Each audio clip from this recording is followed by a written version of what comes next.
Eu quero tratar do assunto hoje, que é o regime da comunhão parcial de bens no direito de família.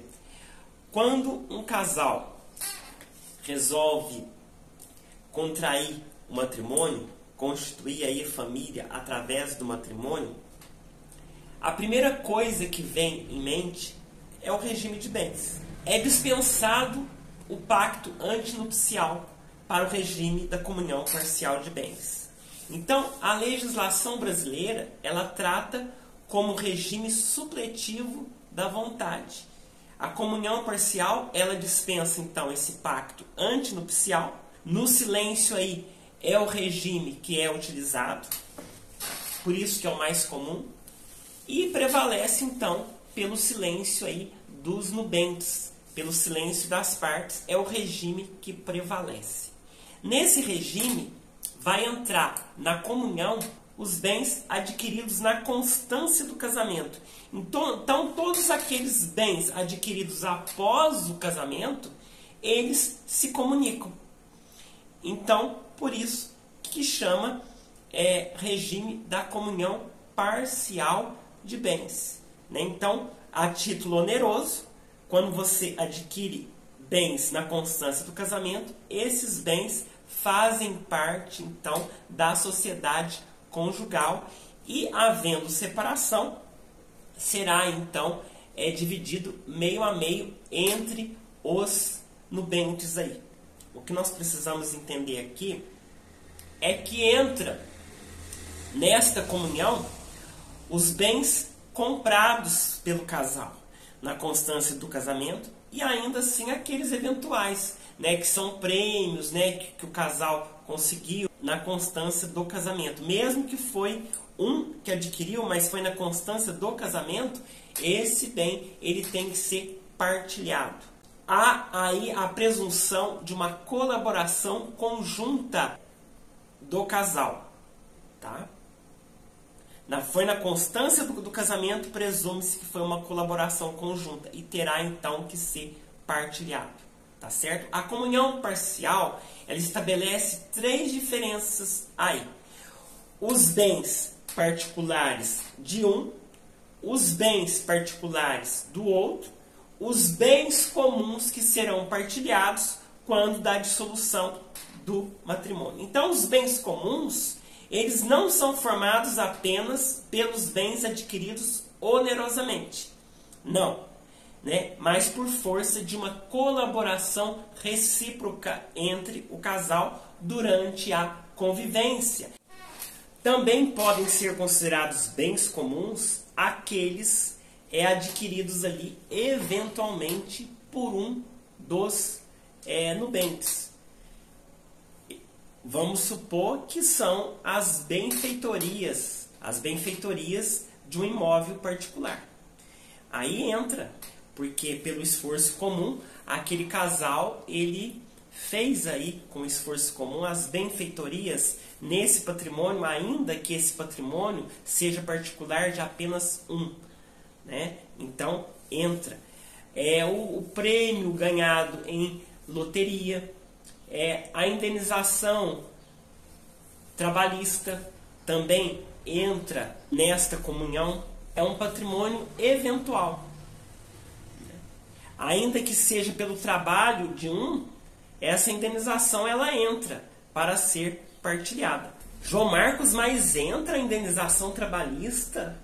Só foi um que trabalhou lá na empresa que recebeu, mas entra na divisão? O Superior Tribunal de Justiça entende que sim, tá? Que se comunica sim essa indenização trabalhista se o trabalho foi durante a constância do casamento ou da união estável, que também segue o regime da comunhão parcial de bens. A Corte Superior tem entendido dessa forma, tá? Que comunica, inclusive já tem jurisprudência nesse sentido.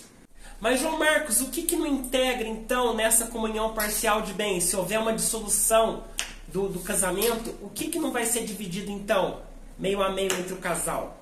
Fala aí para nós. Olha, o artigo 1659 do Código Civil, ele elenca a relação dos bens que não se comunicam.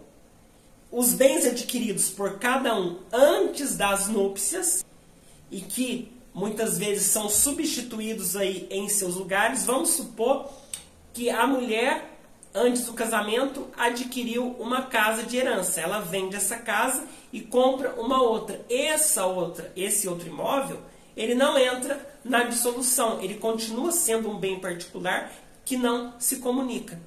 Tá certo? Os bens adquiridos com valores exclusivamente pertencentes a um dos cônjuges em subrogação dos bens particulares. Então, os bens adquiridos com valores exclusivamente de um cônjuge, que pertence a um cônjuge, que vai se subrogar nos bens particulares, também não comunica.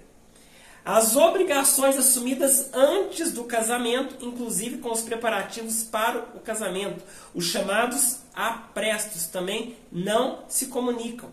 As obrigações decorrentes de ato ilícito, salvo se esse ato ilícito se reverter em proveito do casal. Aí sim entra. Mas se tiver proveito apenas um, não entra. Tá? Os bens de uso pessoal, os livros, os instrumentos de profissão também não entram na divisão.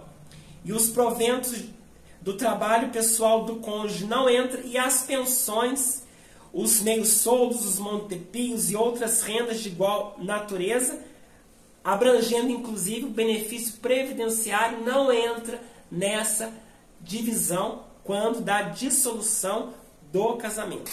Tem se discutido sobre o fundo de garantia, se entra na dissolução. Olha, a orientação, como eu disse, do Superior Tribunal de Justiça, né? A orientação contemporânea da Corte Cidadã em relação a essas matérias é no sentido de reconhecer a comunhão do fundo de garantia quando a causa aquisitiva perdurou durante a constância do casamento. Então, se na constância do casamento aquela pessoa, ou a mulher, ou o homem, ou um dos conviventes ali, sendo uma relação homoafetiva, conseguiu o fundo de garantia na constância do casamento, esse fundo de garantia aí, ele pode ser partilhado. É a orientação contemporânea do Superior Tribunal de Justiça. Esse assunto tem muita polêmica, muita discussão, mas se você tiver uma dúvida, escreva aqui no comentário. Gostou desse conteúdo?